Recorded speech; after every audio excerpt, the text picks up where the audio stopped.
I can't tell you when it all started because it has always been. The presence in the house, the odd sounds, tapping on the shoulder, and now lately, turning on and off the computers, doors opening and shutting by themselves, and cups moving on their own. My mom has said that this house and the property are blessed, and I believe it. My house is over 100 years old. The previous owner built it for his daughters, one of which passed away in my mom's bedroom. When they sold this house to my parents, they said they wanted it filled with lots of children, and that's what my mom and dad did. They filled it with 5 children. This house has seen us grow from infants to adults, and we have brought back our children and our children's children. This house has seen the death of my father and one of my older sisters. Their ashes are here with us in the house. It has seen joy, illness, pain, and lots of fighting. This 2-story, 5-bedroom farmhouse on a couple of acres of land is and has been our sanctuary. My parents bought the house in the early 60s, and that's where my 4 siblings and myself grew up. There are 2 sets of railroad tracks behind the field that encircles our house. As a child, we would play on the railroad tracks and put our ear to the track to listen for the rambling of an oncoming train. We placed pennies on the rail just so we could have a flattened penny. The cornfields was a maze for us kids and the best place to play hide and seek. We were always careful not to break the stalks or do any damage. My father always had a garden, and my grandpa would bring the horses over. I remember cutting hay and baling it and putting it on the wagon as the horse pulled it behind it. Right now, developers are digging up that field and will be replacing the corn with houses. That is one reason why the activity in our house has heightened. I can feel the trouble and the unease of the house, and the destruction of the field is draining me. Yes, I'm one of those that feels everything. I am so connected to the land and the earth that I feel and I see in my mind's eye the story of what was and what is now. So many wildlife have lived in that field. They have taken shelter, they have eaten, and they have come to visit us. We have deer that sleep in our backyard and eat the wild berries that grow in the tree line. We had coyotes come and eat the fruit that have fallen from our trees. Not to mention the possums, the raccoons, and many, many bats that call this place home. Sad that some of that will be coming to an end. A friend of, I will just say someone close to me, who is a medium, had spotted a little girl in period clothing standing by the tree line. This was several years ago. Someone else who is very close to me, who is a skeptic, spotted her in the tree line during a bonfire one fall night.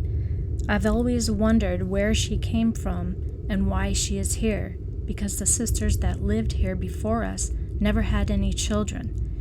The medium, who I will call Helen, took a tour of our house a couple weeks ago and had commented on how much activity there is, things that I didn't know. There's something in the basement, a shadow that crosses from the dining room to the living room, an angry woman that hangs out in my daughter's room, and of course, the lady that died in my mom's bedroom. If you've lived with it your whole life, nothing seems out of place to you.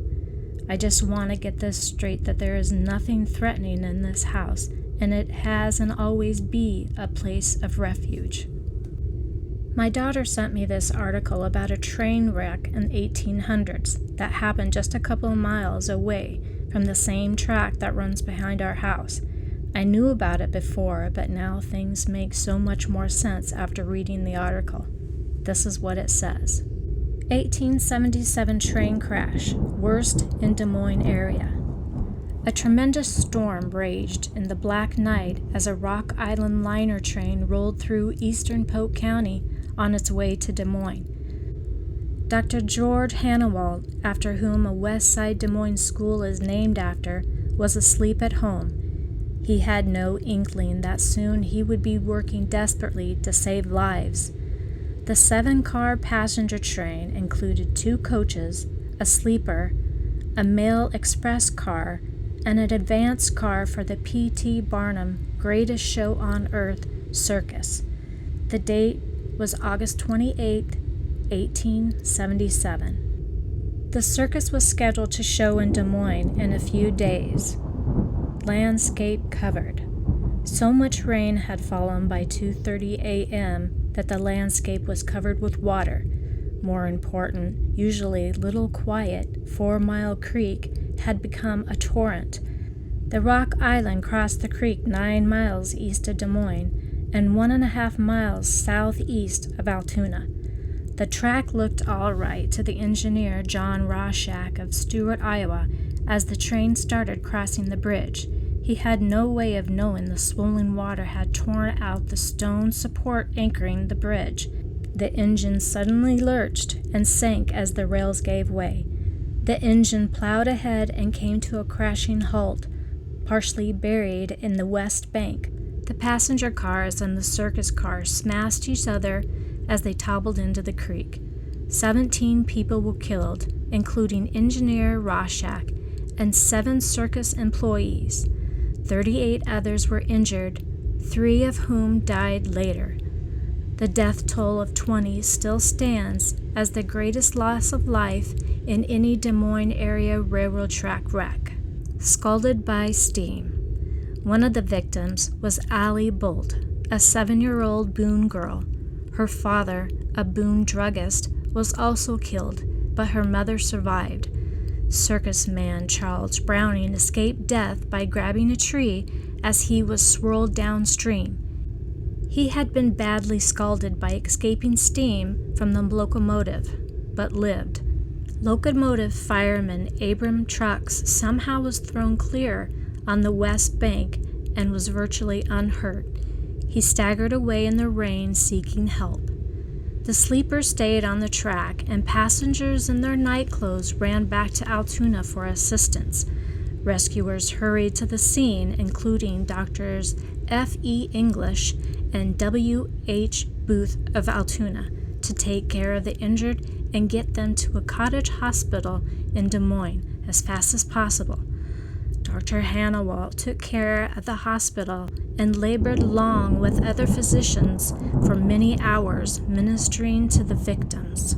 The crash plastered thousands of brightly colored circus posters around the countryside, many on bushes and trees.